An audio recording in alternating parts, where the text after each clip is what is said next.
Yes, we're going to turn now to the home front. The nation's governors have descended on Washington this week. We're pleased to welcome two of them, Louisiana Governor Bobby Jindal and a governor who didn't have to travel quite as far as the rest of them, Maryland Democrat Martin O'Malley. Governor Jindal, I want to start with you, and I'm going to get right to it. Right after the 2012 elections, you said, well, I'll just play what you said.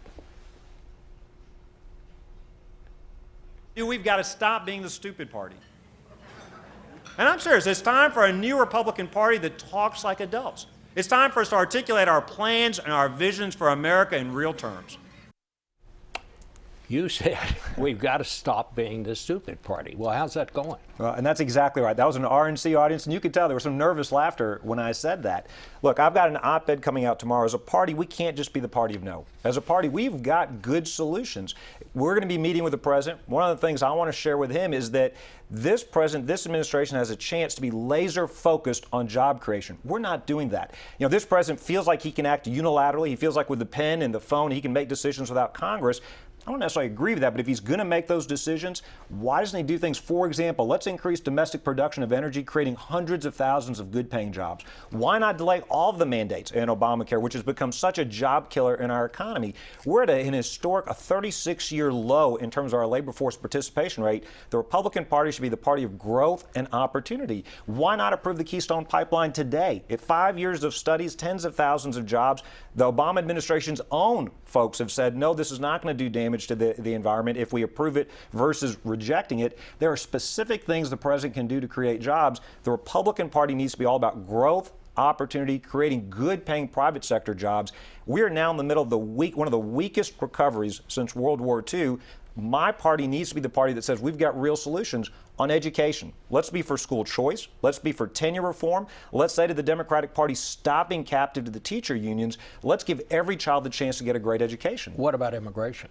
On immigration, look, I've said all along that people that want to come into this country, work hard, get an education, that's good for them, that's good for us. There's nothing wrong with Republicans in Congress saying, let's secure the border first. If this president was serious about moving forward with a comprehensive approach, he would start by securing the border. We don't need a 1,000-page bill. It's not complicated. Right now, we've got low walls and a narrow gate. That's the opposite of what we need. We need high walls and a wide gate so that more people can come into this country legally. Let me ask you this. Since you said we've got to stop being the stupid party, the government was shut down. People blame the Republicans for doing that.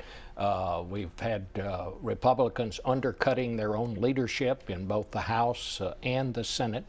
Do you think there's some sort of a disconnect between Republicans outside Washington and Republicans at the national level and those in Washington? Oh, look, absolutely. I think there's a disconnect between the American people outside of Washington and the folks in D.C., Republican or Democrat. Well, talk about your side of the street. On the Republican side, I think if you want to see real conservative principles being applied, you see it at the state level. So you see governors, for example, in Florida, in Ohio, in South Carolina, in Michigan, in state after state with Republican governors, you see the unemployment rate going down. You see private sector jobs being created. You see Republican governors taking on public pension reform to tackle long-term debt. You see Republican governors embracing school choice and tenure reforms. You see Republican governors cutting taxes, creating good jobs, balancing our budgets, doing fiscally responsible things. If you want to see conservative principles being applied, you'll see them outside of Washington, D.C. Washington, D.C. has been the one recession-proof economy these last several years. Unfortunately, you do see a type of crony capitalism in our nation's capital. The administration, the Obama administration, continues to give favors, breaks to favored industries and companies.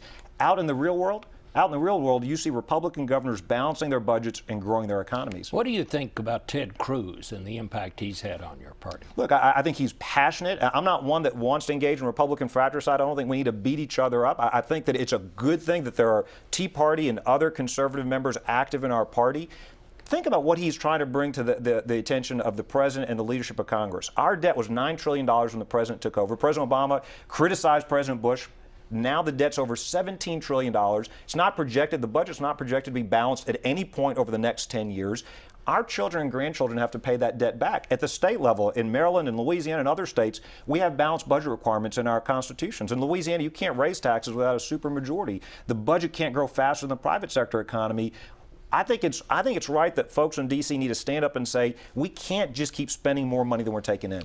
Are you going to run for president? You going to explore it? Where are you on that? No, look, the honest answer is I don't know. We've got 36 governor's races this year. We've got the control of the Senate, the control of the House. We're focused on that. I've started an organization focused on winning those war of ideas called America Next. We're developing detailed policy ideas. It's not a PAC, it's not a super PAC, not one-page policies.